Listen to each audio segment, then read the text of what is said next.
ඉන්දිය ප්‍රමිලික් එමත් නැත්නම් IPL තරංගාවලිය මේ වසරේ මාර්තු 22 වෙනිදා ආරම්භ වෙනවා. ශ්‍රී ලංකාව නියෝජනය කරමින් මෙවරත් ශ්‍රී ලාංකික ක්‍රීඩකින් 7 දෙනෙක් ඉන්දිය ප්‍රීමියර් ලීගයේ ක්‍රීඩා කරා. වනිදු හසරංග හා මහිස් තීක්ෂණ රාජස්ථාන් රොයල් කණ්ඩායමට, කමිතු මෙන්ඩිස් සහ එෂාන් මාලිංග සන්රයිසර්ස් හයිදරාබාද් කණ්ඩායමට, නුවන් තුෂාර රොයල් චැලෙන්ජර්ස් බැංගලෝර කණ්ඩායමට, මතීෂ පත්තිරණ චෙන්නයි සුපර් කිංස් කණ්ඩායමට හා දුස්මන්ද තමීර ඩෙල්ලි කැපිටල්ස් ආදී කණ්ඩායම් වලට සෙල්ලම් කරනවා. ඉන් තිදෙනෙක් එනම් කමිතු මෙන්ඩිස්, නුවන් තුෂාර හා එෂාන් මාලිංග ඊයේ දිනේදී තම තමන්ගේ කණ්ඩායම් වලට එක් වුණා. එහිදී රොයල් චැලෙන්ජර්ස් බැංගලෝර කණ්ඩායම නුවන් තුෂාරව පිළිගෙන තිබුණේ හැපි හෝම් කමින් ස්ලිංගා 2.0 යනුවෙන් සමාජ මාධ්‍යවල ප්‍රදර්ශනය කරමින්. නුවන් තුෂාරව රොයල් චැලෙන්ජර්ස් බැංගලෝර කණ්ඩායම මිලදී ගත්තේ ඉන්දියන් කෝටි 1.6කට.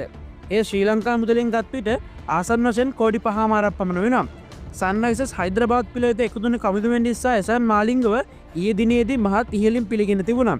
කමිතු මෙන්ඩිස් එහිදී ප්‍රකාශ කර සිටියේ ඔහුට ට්‍රැවිස් හෙඩ්, අභිෂේක් ශර්මා හා ඉෂාන් කිෂාන් යන සුපිරි පිතිකරුවන් සමග තර්ක කිරීමට ලැබීම සතුටක් බවයි. එමෙන්ම මොහොමඩ් ෂමි හා පැට් කමින්ස්ගේ පන්දු වලට මුහුණ දීමට ඔහු මහත් ආසාවෙන් ඉන්න බවද ප්‍රකාශ කරා. සන්රයිසර්ස් හයිදරාබාද් කණ්ඩායම කමිතු මෙන්ඩිස් මිලට ගත්තේ ඉන්දිය ලක්ෂ 75කට. එය ශ්‍රී ලංකා මුදලින් නම් කෝටි 2.5ක් පමණ වෙනවා. මහත් ඉහළින් පිළිගත් එෂාන් මාලිංගද කියා සිටියේ ඔහු ට්‍රැවිස් හෙඩ්, ඉෂාන් කිෂාන් යන සුපිරි පිතිකරුවන්ට පන්දු දෙීමට මහත් උනන්දුවේ පසුවෙන බවයි. එෂාන් මාලිංගව හයිදරාබාද් කණ්ඩායම මිලදී ගත්තේ ඉන්දිය කෝටි 1.2කට.